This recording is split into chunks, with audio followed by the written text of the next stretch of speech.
منبر رسول پر تشریف فرما شاعر اسلام ثنا خان مصطفیٰ میرے مشفق اور میرے بڑے بھائی علی جناب محمد منیف احمد ثقلینی صاحب، نقیب اجلاس اور حفاظ کرام، معزز سامعین و سامعات، کس کس کا نام لوں کس کس کو چھوڑ دوں، کس کس کا نام لوں کس کس کو چھوڑ دوں، جو ذرہ جہاں ہے وہی آفتاب ہے۔ السلام علیکم ورحمۃ اللہ وبرکاتہ۔ وعلیکم السلام ورحمۃ اللہ وبرکاتہ۔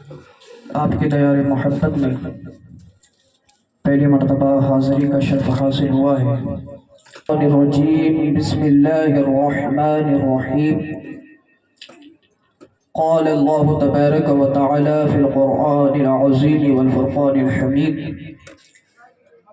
یا ایہا الذین آمنوا اتقوا اللہ وابتغوا الیہ الوسیلہ وجاہدوا فی سبیلہ لعلکم تفلحون۔ صدق اللہ العلی العظیم وصدق رسولہ النبی الامین المبین المتین الکریم، ونحن علی ذلک لمن الشاہدین والشاکرین والذاکرین والحمد للہ رب العالمین۔ لی خمسۃ اطفی بہا حر البباء الحاطمہ، المصطفى والمرتضى وابناهما والفاطمة، إن الله وملائكته يصلون على النبي يا أيها الذين آمنوا صلوا عليه وسلموا تسليما۔ بارگاہ رسالت میں درشی پڑھی، اللہم صلی علی سیدنا مولانا محمد وعلی آل سیدنا ومولانا محمد وبارک وسلم، صلو علیہ صلاۃ وسلام علیک سیدی یا رسول اللہ صلی اللہ تعالی علیہ وسلم۔ عزیزان ملت اسلامیہ، آپ نے دیکھا اور سنا کہ نماز کے بعد سے لے کے اب تک قرآن کریم کی تلاوت، نعت مصطفیٰ اور منقبت غسل ثقلین رضی اللہ تعالی عنہ پڑھی گئی، اور آپ نے سنی کہ ہماری خوش بختی ہے کہ اللہ رب العزت نے ہم جیسوں کو اپنے اور اپنے حبیب اور اپنے پیارے ولی کے ذکر کے لیے چنا۔ پتہ نہیں اس وقت پوری دنیا میں یا اس بستی میں یا اس محلے میں کون کون شخص کس کس گناہ میں ملوث ہوگا، مگر اللہ کا ہم پر کروڑا احسان ہے، فضل ہے کہ اس نے ہم کو یہ توفیق دی کہ اپنے ذکر کے لیے چنا۔ سبحان اللہ۔ اور حدیث پاک میں آتا ہے، حضور تاجدار مدینہ صلی اللہ تعالی علیہ وسلم ارشاد فرماتے ہیں کہ جو اللہ کا ذکر کرتے ہیں اور جو لوگ اللہ کا ذکر نہیں کرتے ہیں تو ان کی مثال زندہ اور مردہ کی طرح ہے۔ حدیث پاک ہے، یہ میرے باپ کی بات نہیں ہے بلکہ رسول پاک کی بات ہے۔ عزیزان ملت اسلامیہ، یعنی آقا علیہ السلام ارشاد فرما رہے ہیں کہ جو بندہ اللہ کا ذکر کرتا ہے تو وہ زندہ ہے، اور جو بندہ اللہ کا ذکر نہیں کرتا ہے، ذکر اللہ سے غافل رہتا ہے، وہ مردہ ہے۔ علماء کرام کی بارگاہ میں حاضر ہوا، فقیہ کرام کی بارگاہ میں حاضر ہوا، میں نے عرض کیا حضور اس حدیث کی تشریح کر دیجئے، اس کی وضاحت فرما دیجئے۔ مثال کے طور پر جناب محمد منیف ثقلینی صاحب اللہ کا ذکر کر رہے ہیں اور میں اللہ کا ذکر نہیں کر رہا ہوں، بظاہر ہم دونوں زندہ ہیں، مگر اب یہ پتہ کیسے چلے گا کہ منیف ثقلینی زندہ ہے اور عبد القادر مردہ ہے؟ تو عزیزان ملت اسلامیہ، جیسے ہی میں نے اپنے اساتذہ کرام کی بارگاہ میں یہ سوال رکھا، علماء کرام کی بارگاہ میں یہ سوال رکھا، تو علماء کرام اس کی وضاحت فرماتے ہوئے ارشاد فرماتے ہیں، اے عبد القادر سن آقا علیہ الصلوۃ والسلام ارشاد فرما رہے ہیں کہ جو اللہ کا ذکر کرتا ہے وہ زندہ ہے اور جو اللہ کا ذکر نہ کرے وہ مردہ ہے۔ کیسے پتہ چلے گا؟ تو آقا عزیزان ملت اسلامیہ میرے اساتذہ فرماتے ہیں کہ یاد کرو غوث اعظم رضی اللہ تعالی عنہ کو، ان کے وصال کو صدیاں گزر گئی، آج بھی وہ ہمارے دلوں میں زندہ ہے۔ یاد کرو خواجہ معین الدین چشتی کو کہ ان کے وصال کو زمانہ گزر گیا، آج بھی وہ ہمارے دلوں میں زندہ ہے۔ یاد کرو امام ربانی کو کہ ان کے وصال کو زمانہ گزر گیا، آج بھی وہ ہمارے دلوں میں زندہ ہے۔ یاد کرو سیدنا شاہ شرافت کو، ان کے وصال کو کئی برس گزر گئے مگر آج بھی وہ ہمارے دلوں میں زندہ ہے۔ آخرکار وجہ کیا ہے؟ آخرکار کارن کیا ہے؟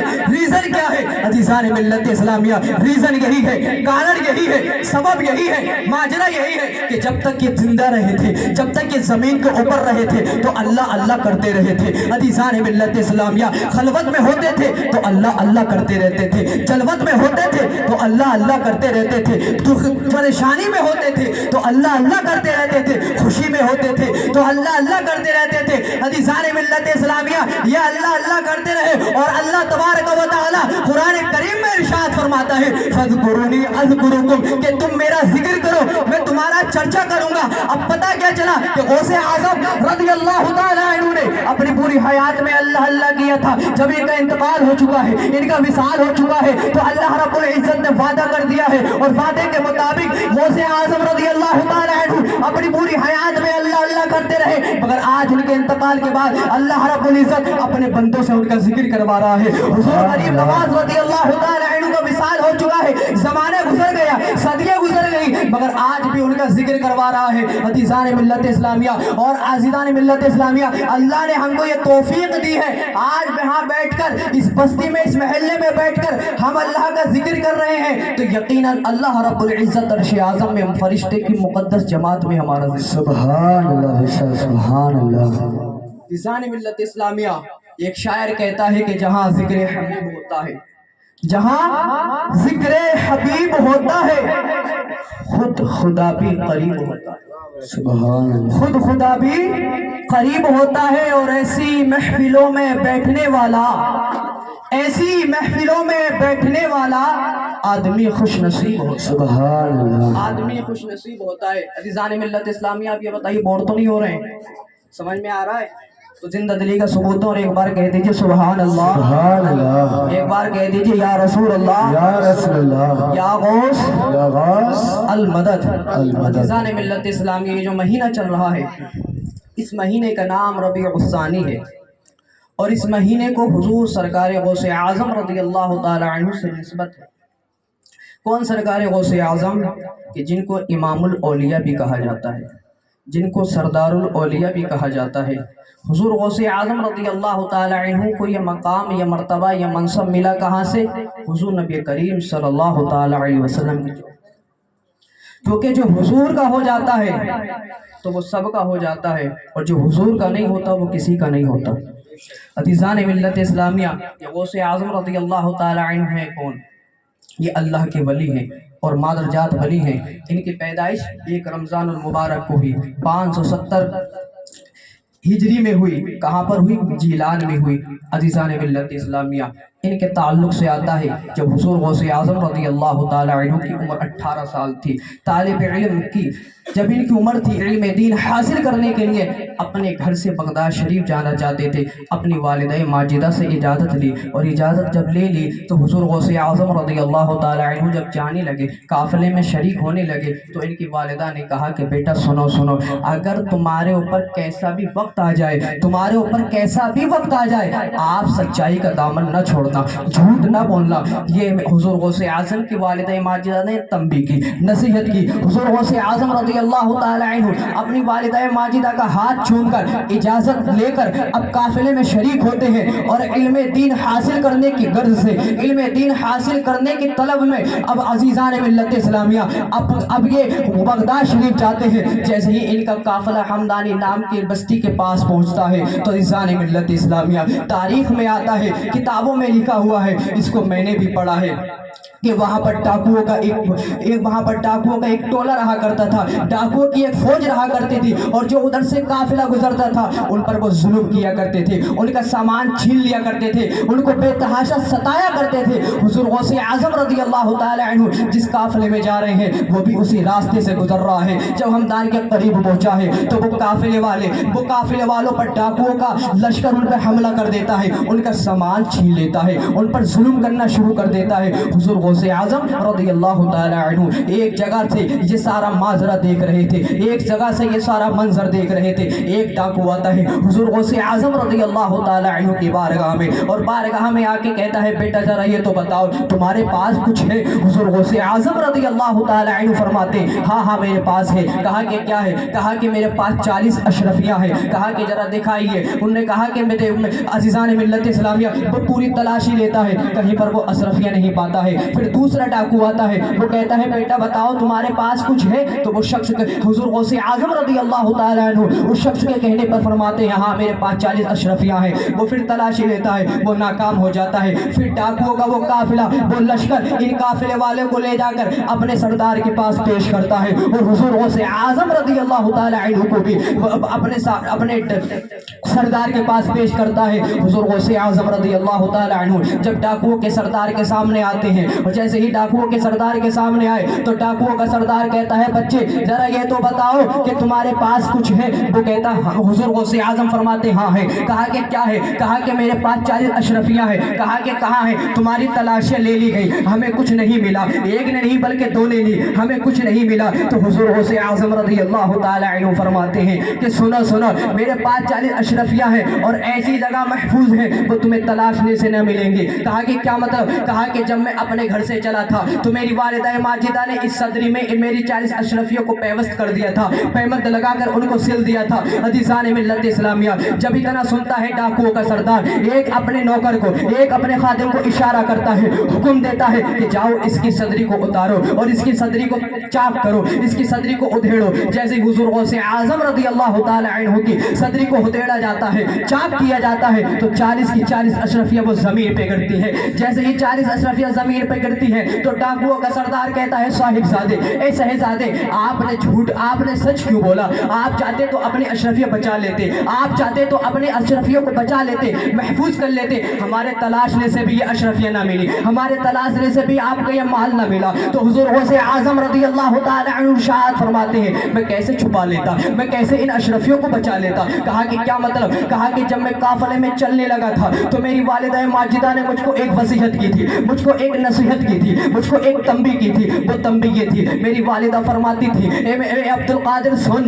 اگر تمہارے اوپر زندگی میں کیسا بھی وقت آ جائے، کیسا بھی موڑ آ جائے، مگر تم سچائی کا دامن نہ چھوڑنا، تم جھوٹ کبھی نہ بولنا۔ تو میں نے اپنی والدہ سے یہ عہد کر لیا تھا، اپنی والدہ سے یہ وعدہ کر لیا تھا، تو اب میں اپنی والدہ کے وعدے کو کیسے توڑ دیتا، اپنی والدہ کے عہد کو کیسے توڑ دیتا؟ عزیزان ملت اسلامیہ جب ڈاکوؤں کے سردار نے اتنا سنا، سننے کے بعد وہ زار و قطار رونے لگا اور حضور غوث اعظم رضی اللہ تعالی عنہ سے عرض کرنے لگا کہ ایک آپ ہے، چھوٹی سی عمر ہے، 18 سال کے ہیں، تو آپ نے اپنی والدہ سے ایک وعدہ کیا ہے، آپ نے اپنی والدہ سے ایک عہد لیا ہے، تو اس کو آپ نہ توڑ رہے ہیں۔ ہم کتنے بڑے بدکار ہیں، ہم کتنے بڑے گناہگار ہیں کہ ہم نے اپنے خدا سے پتہ نہیں کتنے وعدے کیے ہیں اور دن بدن توڑتے چلے آ رہے ہیں، لوگوں پر ظلم کرتے آ رہے ہیں، لوگوں کا مال ضبط کرتے آ رہے ہیں، ان کو چھینتے چلے آ رہے ہیں۔ عزیزان ملت اسلامیہ تو حضور غوث اعظم کے ہاتھ میں اپنا ہاتھ دیتا ہے اور کہتا ہے صاحبزادے آج ہم تمہارے ہاتھ پر سچی توبہ کرتے ہیں، اللہ کی بارگاہ میں ہم توبہ کرتے ہیں کہ آج کے بعد ہم یہ کبھی غلط کام نہ کریں گے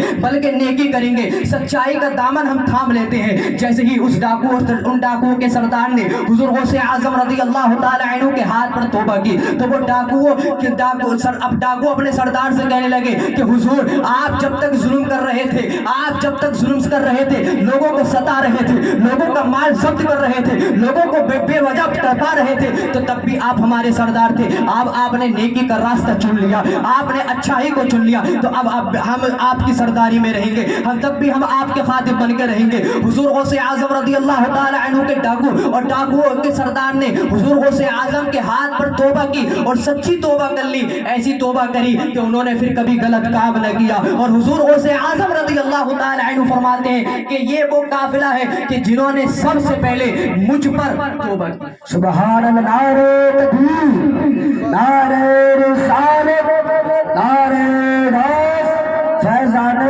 شاہ شرافت، فیضان شاہ شجاعت، فیضان شاہ شکلین، پیر و مرشد، نعرہ تکبیر، نعرہ رسالت، سبحان اللہ۔ پڑھا ہے جس کے قاصے میں بھی ٹکڑا ہو سے اعظم، پڑھا ہے جس کے قاصے میں بھی ٹکڑا ہو سے اعظم کا، زمانہ مانگتا ہے اس سے صدقہ ہو سے اعظم۔ سبحان اللہ۔ عزیزان ملت اسلامیہ، یہ واقعہ سنانا مقصد نہیں